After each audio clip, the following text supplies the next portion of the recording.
INTUC union बौखलाई हुई है। विधायक महोदय सब ये जो मिले हुए और ये चाहते हैं ये एग्रीमेंट नहीं करें, इंटक बदनाम हो। मजदूरों को तारीखों पर तारीखें दे रहे हैं और गुमराह कर रहे हैं। खेल मजदूरों के हक का कम लग रहा है, यूनियन के हक का ज्यादा लग रहा है। मजदूरों को मशीनों पर जा जाकर डराया धमकाया कि अगर हमारे साथ नहीं रहे तो हम आपको नौकरी करने नहीं देंगे। इन्हीं किरण माहेश्वरी जी ने हमारे ऊपर 302 के मुकदमे दर्ज करवाए, अंदर बंद करने की कोशिश की, हथकंडे अपनाए, सब कुछ किए।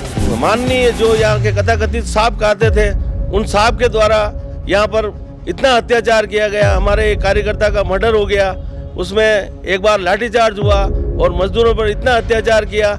एक मजदूर के 8 से 10 हजार के बीच में नुकसान हो रहा है। 3000 मजदूर हैं, 10 से 12 हजार मतलब लोग हैं जो इससे प्रभावित हो रहे हैं। सत्ता के उस पावर के कारण बीएमएस अब दादागिरी पर उतर आया है और एग्रीमेंट के साथ साथ अब फर्जी मुकदमे भी इनके द्वारा करवाए जाए। जो एग्रीमेंट हमारा हो रहा है, जो एलटीए हमारा हो रहा है, जो हमें पैसा मिलेगा वो पैसा उनको भी मिलेगा। तो यूनियनों के ये झगड़ों में मजदूर कब तक पिसते रहेंगे? जब भी जो इनकी सत्ता आती है ये इस ढंग से जो दादागिरी करके प्रशासन को दबाव डाला के प्रशासन के बलबूते पे जबरदस्ती थोपना चाहते हैं। आज मजदूर दिवस है और मजदूरों की अलग अलग जगह कार्यक्रम आयोजन के माध्यम से उनकी आवाज़ मुखर करने की कोशिशें तो हो रही है, मगर एक आवाज़ एक गूंज आज राजसमंद जिला कलेक्ट्रेट परिसर में भी सुनाई दे रही है और वो दृश्य सुखद नहीं है। किसी आह किसी पीड़ा को लेकर आज बड़ी संख्या में यहाँ यूनियन के लोग आए हैं। शंकर जी इंटक यूनियन के जिलाध्यक्ष आज हमारे साथ हैं। मजदूर दिवस के दिन तो लगता है कि किसी कार्यक्रम में कहीं आयोजन में कहीं मजदूरों को कोई बढ़िया, आप तो दरीबा से भी उधर क्षेत्र से जुड़े हो तो वहाँ तो बड़े बड़े प्रोग्राम होते हैं, सारे छोड़ के आज जिला मुख्यालय आना पड़ गया, कैसा ऐसा क्या हो गया? सर हम पहले जेके गेट के ऊपर गए हैं, हमारे यहाँ एलटीए बकाया है और सबसे बड़ी बात है कि इस ढंग से जैसे ही हमारा जो पूरा 15 महीने हो गए और यहाँ 3-3 महीने से होता है, जैसे दरीबा में हमारा 5 साल से होता है, यहाँ 3-3 साल में होता है, वहाँ 5 साल से होता है। अभी यहाँ 15 महीने हो गए, एक मजदूर के 8 से 10 हजार के बीच में नुकसान हो रहा है। 3000 मजदूर हैं, 10 से 12 हजार लोग हैं जो इससे प्रभावित हो रहे हैं। अब हालात यहाँ तक है कि हमारे साइन बाकी रह गए खाली, और सत्ता परिवर्तन के साथ कुछ कतिपय बीएमएस के लोग जानबूझ करके हमारे लोगों के ऊपर फर्जी मुकदमे दर्ज करवा रहे हैं। मैनेजमेंट का इनडायरेक्ट इसमें है जो सहयोग कर रहे हैं, और हालात यह है कि जो लोग ये जो मुकदमे दर्ज करा रहे हैं, तो हमने कलेक्टर साहब और एसपी साहब से निवेदन किया कि आप उसकी जांच कीजिए, ये बार बार करवाएंगे, उनकी लोकेशन लीजिए, जो दर्ज करवा रहे हैं जिनको मुल्जिमान बना रहे हैं उनकी लोकेशन लीजिए, आप कैमरे का चेक कीजिए, और जो फर्जी मुकदमे दर्ज करवा रहे हैं उनके विरुद्ध कार्रवाई कीजिए, ताकि भविष्य में हम कानून के सिपाही हैं, कानून को मानने वाले हैं, अनुशासन तोड़ने वाले लोग नहीं हैं, और हमारा जो एलटीए बाकी है वो तत्काल हो। और इसके लिए ये लोग चाहते हैं कि मतलब इनको डरा धमका करके प्रशासन के बदौलत ये एलटीए पूरा नहीं हो और ताकि हम लोग बदनाम हो जाए।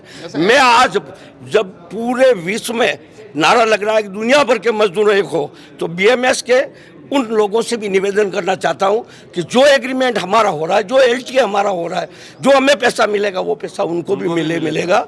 इसलिए आप लोग सहयोग कीजिए। इंटक और ये बीएमएस की लड़ाइयाँ सालों से सुनते आ रहे हैं, सरकार के बदलने के साथ साथ झंडे बदल जाते हैं, एसोसिएशन बदल जाती है, सत्ता में जो पावर आज बदल जाता है। तो अब जब वो पहले पावर में थे तब आप लोगों ने उनको हटा दिया, अब वो पावर में आए हैं, अब आप आरोप लगा रहे हैं, तो ये खेल मजदूरों के हक का कम लग रहा है, यूनियन के हक का ज़्यादा लग रहा है? सर यहाँ जो बीएमएस थी सालों से यहाँ सीटों और इंटक काम कर रहे थे, सत्ता के बलबूते पे स्वर्गीय किरण जी ने यहाँ आकर के झंडा काटा, ठीक है, लेकिन वो चल नहीं पाए।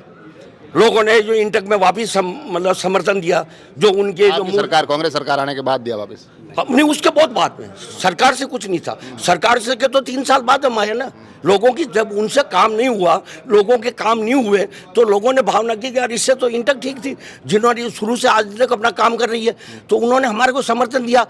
उसी समय इन्हीं किरण माहेश्वरी जी ने हमारे ऊपर 302 के मुकदमे दर्ज करवाए, अंदर बंद करने की कोशिश की, हथकंडे अपनाए, सब कुछ किए। वो तो सच्चाई थी, कैमरे थे, उससे हम लोग जो बरी होकर के बाहर आ गए, हमारे आदमियों को बंद कराया, डराया धमकाया, अंदर जाके जो मैनेजमेंट ने सब खेल, मैनेजमेंट भी उसमें मिली हुई थी, लेकिन सच्चाई सामने रहती है, झूठ झूठ होता है, सच सच होता है। हम जीते और आज हम मान्यता प्राप्त यूनियन है वहाँ इंटक, और हम चाहते हैं कि ये LTA जल्दी हो, वो लोग भी हमारा साथ दें और ये झूठे मुकदमे की जो परिपाटी चल रही है ये बंद हो, ये हमारी मांग है बस। आखिरी सवाल, ये जो आप आज आए हैं यहाँ पर, मुलाकात हो गई है आपकी? हो गई। क्या आश्वासन दिया गया? उन्होंने कहा कि बिल्कुल दूध का दूध पानी का पानी करेंगे, जांच कराएंगे, झूठे मुकदमे नहीं चलेंगे और आप कानून का सहयोग कीजिए और प्रशासन आपका पूरा सहयोग करेगा। कलेक्टर साहब और SP साहब ने हमें पूरा आश्वासन दिया है। आज आपकी नाराजगी दिख रही है, आक्रोश आप जता रहे हैं, आरोप भी लगा रहे हैं, मगर लगातार पिछले कई 8-10 सालों से सुनते आए हैं, कई बार झगड़े भी होते हैं, कई बार रक्तपात भी होता है, कई बार वो जगह फैक्ट्री भी बंद रहती है, आगजनी जैसे दृश्य भी देखे गए हैं। तो यूनियनों के ये झगड़ों में मजदूर कब तक पिसते रहेंगे? सर, फैक्ट्री हमारी माँ है, हमारी जननी है। हम इससे जो मतलब प्रोडक्शन बना करके हमारा पैसा हमारे को मिलता है, इसके साथ हम गद्दारी नहीं कर सकते। इंटर की हमेशा सोच रही है कि कारखाना फले फूले और जब वो फलेगा फूलेगा तो हमें भी मिलेगा। तो हम चाहते हैं कि शांति बनी रहे, लेकिन जब भी जो इनकी सत्ता आती है ये इस ढंग से जो दादागिरी करके प्रशासन को दबाव डला के प्रशासन के बलबूते पे जबरदस्ती थोपना चाहते हैं। कहाँ थी जगह? आज से चल रही क्या? ये कितने साल कहाँ थे? ये किरण जी के बाद में आकर के इन्होंने खूंटा काटा है। BMS कहाँ थी? BMS का तो पता ही नहीं था। जबरदस्ती राज के बदौलत है। इंटक तो शुरू से थी, 82 में थी, 83 में थी, आज से तब से चली आ रही है इंटक सीटू चल रही थी और सीटू खत्म हो गई, इंटक ही चल रही। लेकिन जबरदस्ती राज के बलबूते पे आकर ये प्रशासन के साथ मिलके ये करना चाहते हैं। विधायक महोदय सब ये जो मिले हुए और ये चाहते हैं ये एग्रीमेंट नहीं करें, इंटक बदनाम हो और ये लोग ये हो, लेकिन ये नहीं जानना कि नुकसान उनको भी हो रहा है। जब आपस में लड़ेंगे तो नुकसान तो मजदूर से मजदूर को होगा।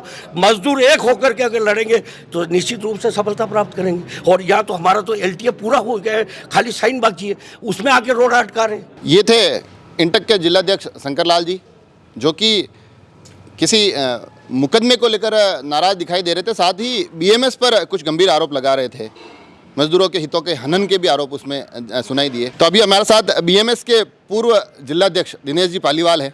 आज एक ज्ञापन के माध्यम से मजदूर दिवस के दिन इंटक के कुछ पदाधिकारी जिला कलेक्ट्री परिसर पहुंचे हैं और उनका सीधा सीधा आरोप है कि BMS अपने प्रभुत्व को बढ़ाने के लिए, अपने मतलब स्वार्थ के लिए मजदूरों के हितों के साथ खिलवाड़ कर रहा है। ऐसा कुछ नहीं है। इंटक यूनियन बौखलाई हुई है और मजदूरों पर अत्याचार कर रही है।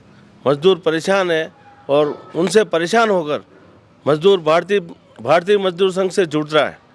और अभी जो स्थिति है वो दिन पर दिन भारतीय मजदूर संघ की सदस्यता आगे से आगे बढ़ रही है।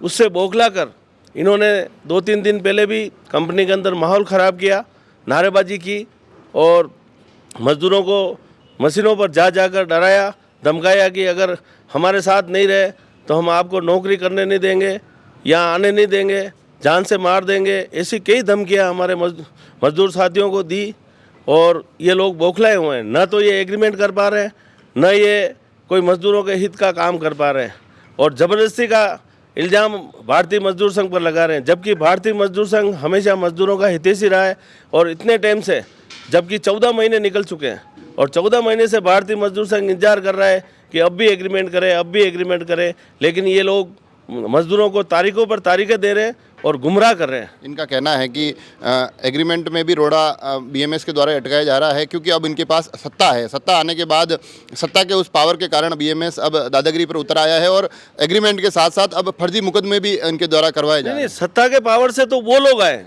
सत्ता के पावर से हम लोग नहीं आएंगे। हमारे साथ जिस दिन मजदूर होगा उस दिन हम आएंगे। हम आज कोई हम बहुमत में नहीं है तो नहीं है, ऐसी कोई बात नहीं। जिस दिन हम बहुमत में होंगे तब आएंगे।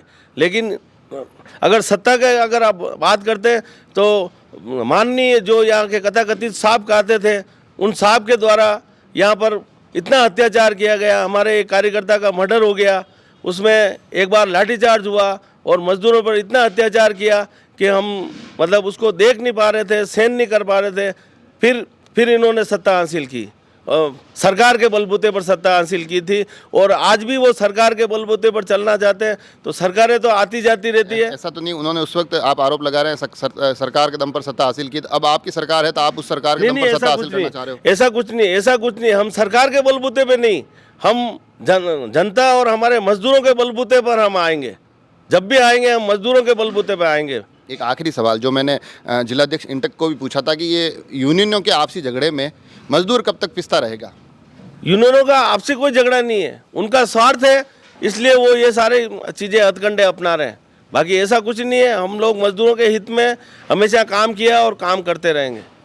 तो देखा आपने, दोनों ही एसोसिएशन, दोनों ही यूनियन ये दावा कर रही है कि हम मजदूरों के हक की बात कर रहे हैं। दोनों ही एक दूसरे के ऊपर आरोप लगा रहे हैं कि वो मजदूरों के हितों के साथ नहीं है, हितों का हनन हो रहा है। और उसके साथ साथ दोनों ही तरफ से एक आरोप राजनीतिक प्रभाव का भी लगाया जा रहा है, जहां बीएमएस के जिलाध्यक्ष कहते दिखाई दे रहे हैं कि कांग्रेस के पूर्व कद्दावर चेहरे, उनकी एक प्रभावी भूमिका कांग्रेस के जब सरकार थी उस वक्त रही, तो बीएमएस की तरफ से भी ऐसे ही कुछ आरोप पूर्व मंत्री राजस्थान सरकार जो किरण जी माहेश्वरी थे उन पर लगते हुए सुनाई दिए थे। तो कुल मिलाकर अब ये तमाम चीज़ें कहाँ जाकर रुकती है, मगर उसके बीच आज मजदूर दिवस के दिन दोनों ही तरफ से आरोप प्रत्यारोप का दौर जारी है। ये तमाम चीज़ें कहाँ जाकर रुकती है, मजदूरों के हितों की रक्षा आखिर कौन कर पाता है, इन सभी चीज़ों पर हमारी नज़र रहेगी। आप सभी लोग जुड़े रहे राजसमंद एक्सप्रेस से। धन्यवाद।